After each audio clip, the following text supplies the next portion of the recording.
Bon alors moi c'est de la triche, j'ai déjà changé un cardan, donc du coup je sais que ça passe et que c'est bon.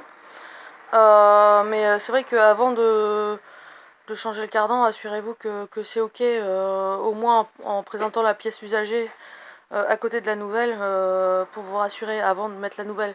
Parce que sinon, enfin voilà, ça passera pas quoi. Sur la 4L spécifiquement, alors j'ai vu que là c'était plus gros sur le nouveau que sur l'ancien, ok. Ça m'a un peu perturbé, mais finalement j'ai vu que ça passait, donc c'est pas grave.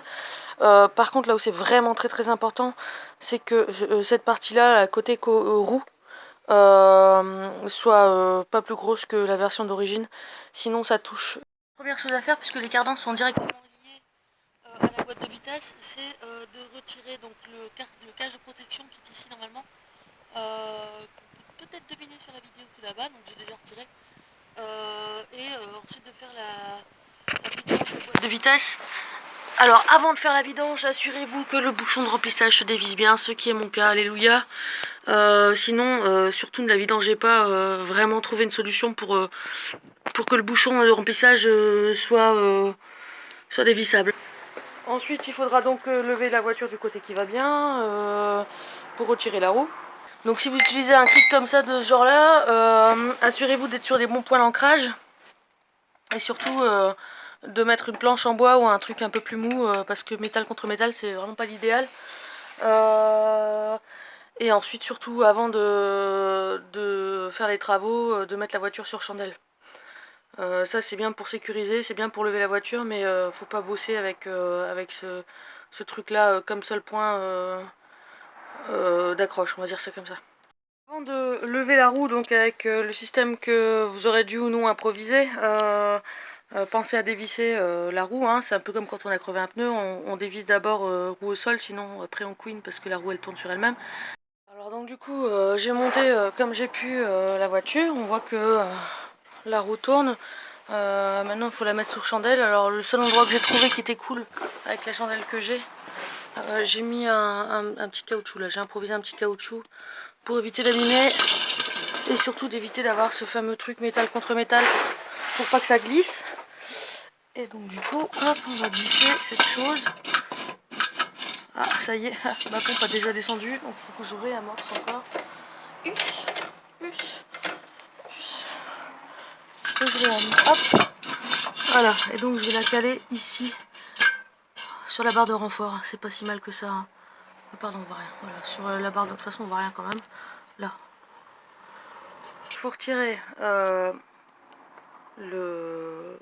les plaquettes, enfin même carrément le système, qu'il faudra accrocher comme vous pouvez à quelque chose pour éviter de tirer sur le flexible qui est ici. Sinon ça risque de casser, ce sera un peu dommage. Et ensuite il faut retirer cette rotule là et la rotule de suspension aussi.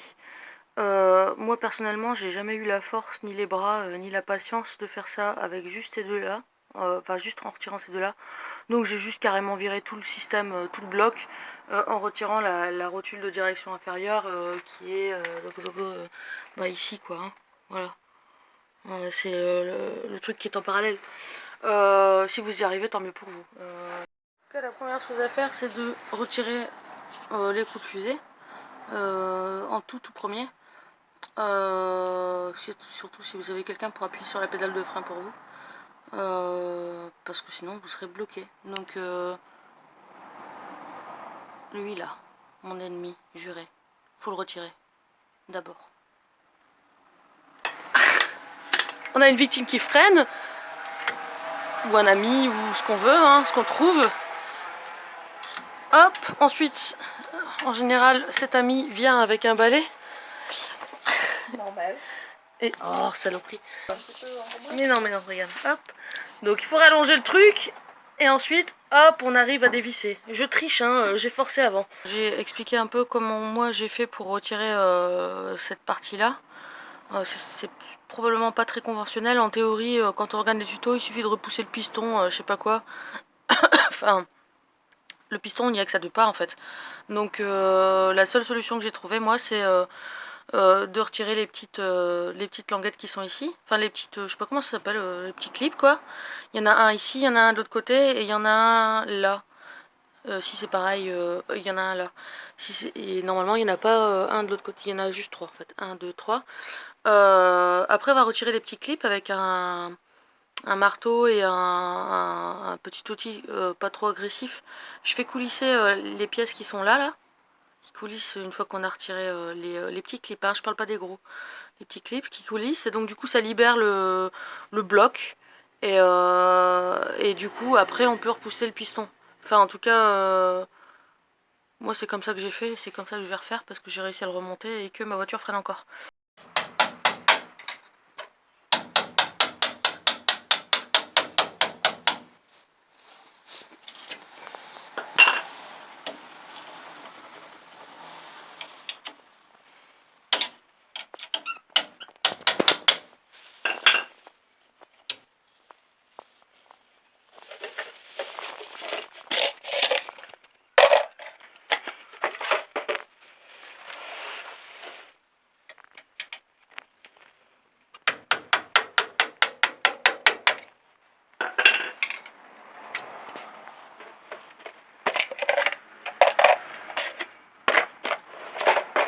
Voilà.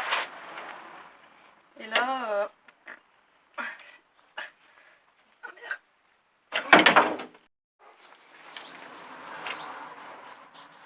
Donc là on a retiré cette partie là-bas, qui est accrochée là-bas. Et maintenant il faut quand même penser à retirer ces vis là. Sinon on n'arrivera pas à y arriver. Donc là hop, les deux vis du frein du coup sont retirées. Et ça s'en va tout seul.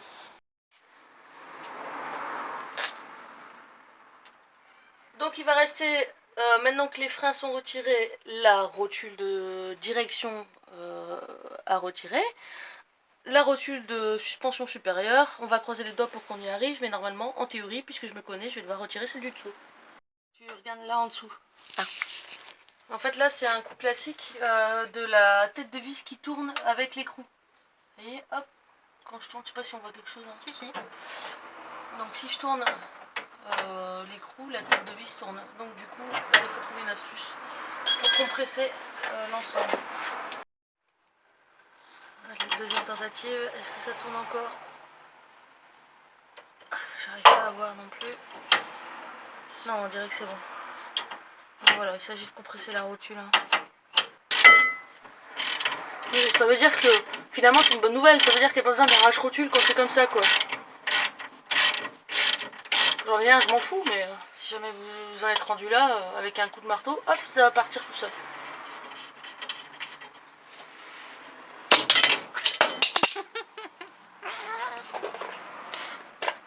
Arrache-rotule, on en a besoin. On peut dévisser ou visser en fonction de l'écartement voulu. Ensuite, on cale cette partie-là au niveau du caoutchouc et cette partie-ci au niveau du pas de vis. En même temps, il est déjà déclipsé, ça n'a aucun sens. Il faut bien le faire montrer, mais en fait, il est déjà déclipsé le truc.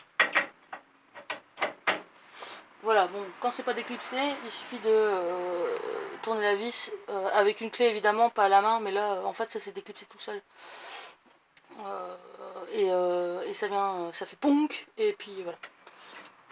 Je me sens de montrer ça avec une autre rotule parce que là, en même temps, le tournesol, on avait dit qu'on n'en aurait pas besoin.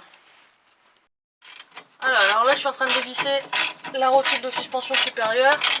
La surprise qu'on a eue quand on a fait la roue droite, c'est que le bras de suspension là au-dessus, que j'ai osé toucher avec mes doigts, a littéralement sauté, donc j'ai évité de mettre ma tête au-dessus. C'est pas très prudent. Yeah, voilà, donc du coup là, on est en train de trouver par A plus B que c'est pour moi impossible de réussir à retirer. Ok. Donc j'ai réussi à retirer le truc. Et après derrière, il suffit de tirer. Mais, pour ma défense, le disque est tombé tout seul. Et ça, c'est clairement pas normal. Voilà, ça c'est pour ma défense. Et ensuite, il suffit de tirer. Et là, il va pas venir. Il va Et normalement ça vient tout seul. Voilà. Et normalement ça vient tout seul. Mais en fait c'est parce que le caoutchouc est trop grand. Blum, blum, blum, blum, blum. On nous fait une petite présentation du nouveau cardan. Bah, c'est le même qu'avant, voilà, il est content.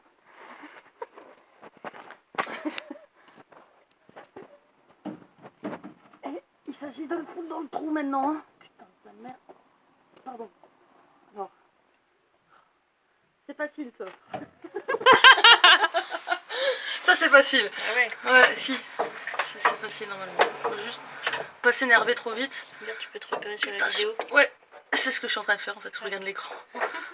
C'est pas Pratique. mal, c'est pratique comme tout. Ouais. Hop. Et là on peut voir que on est comme un cardan d'avant, hein.